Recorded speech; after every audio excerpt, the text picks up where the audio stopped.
আমি একটু শুয়েছিলাম আর বান্টি চিল্লাচ্ছে।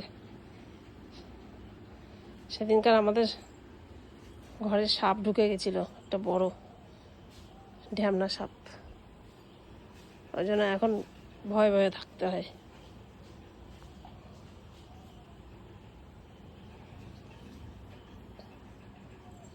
ওই দেখ আর একজন এসে উঁকি মারছে।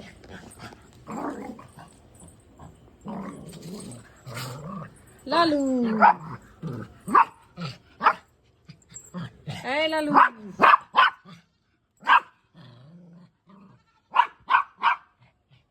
কি হয়েছে? আজ মাছ রান্না হয়নি, বুঝেছো? মাছ নেই, আজ নিরামিষ আমাদের।